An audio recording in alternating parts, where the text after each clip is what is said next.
You can enjoy the process of learning music. You should, in fact. Believing that enjoyment and achievement are mutually exclusive is holding you back from your full musical potential. In this video, I'll explain why and what you can do to start achieving and enjoying. Hi, my name's Christopher Sutton, and in this video I'm going to share how you can actually enjoy every music practice session while achieving more than you ever have before. If you're like a lot of people, you've inherited this idea from society that if we're having fun, then we're not learning or achieving.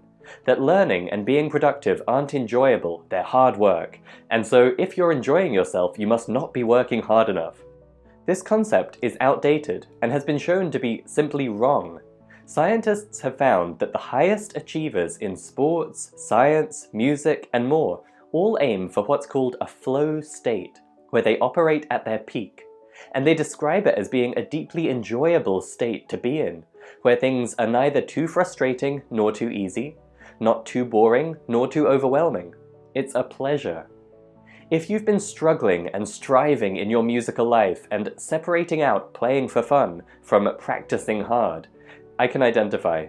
I grew up learning music in school alongside lessons on maths, English, science, and so on.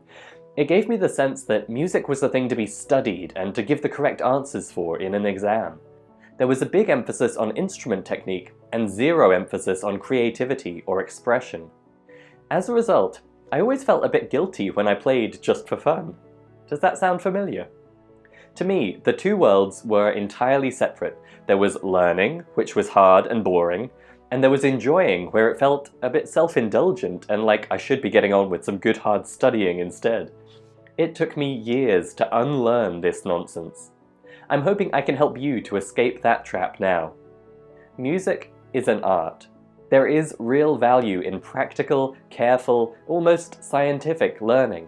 But if you stop and think about it, it's insane to divorce that completely from enjoying, expressing, and creating.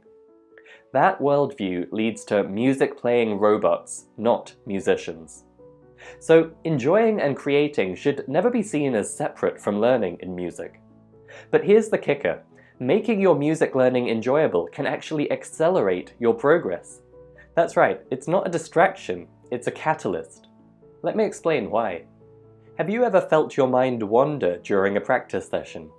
Minutes can pass on autopilot, and although it looks like you're practicing, you're actually not improving at all when this happens.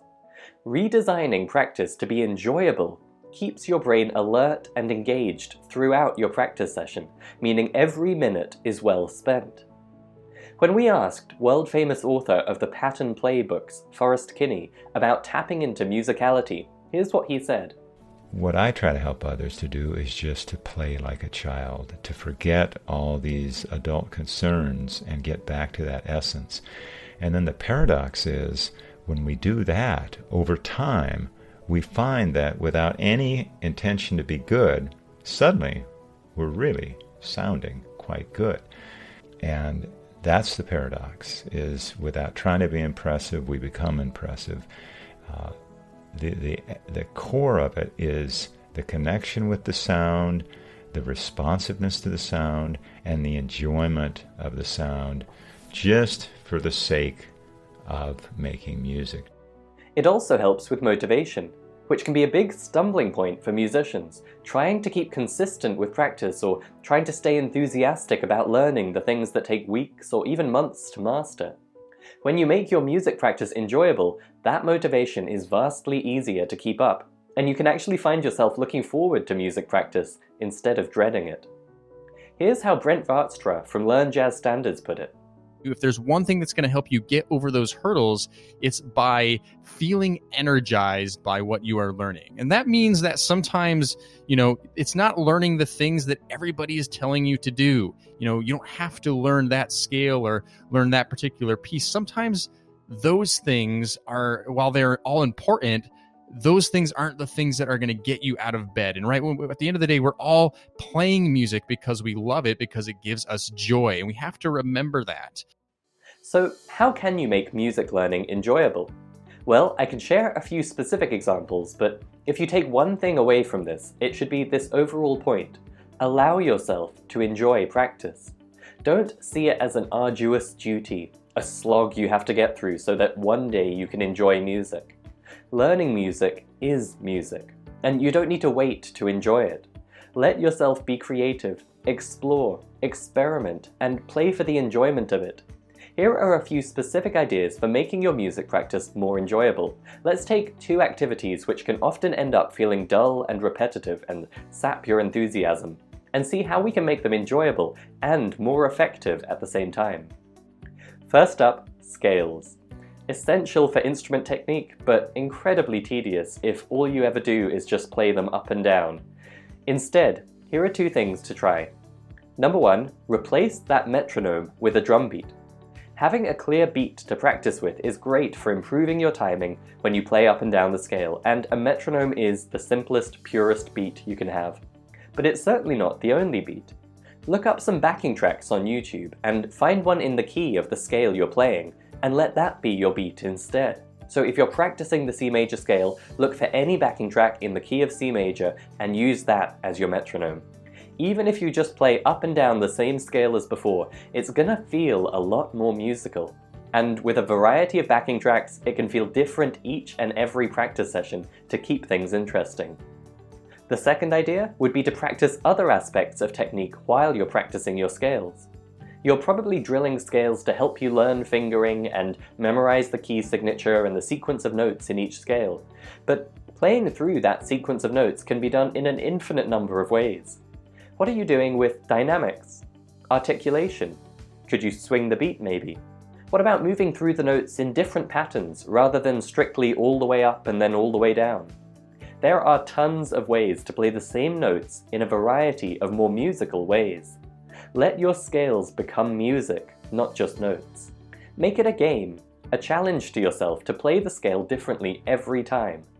As long as all the while you're making sure you get the notes and the fingering right, you are still practicing scales throughout, but it's going to be a whole lot more interesting and enjoyable. Let's move on to a second example, memorizing repertoire. When we have a piece to memorize, we tend to do it in a very dry, literal way.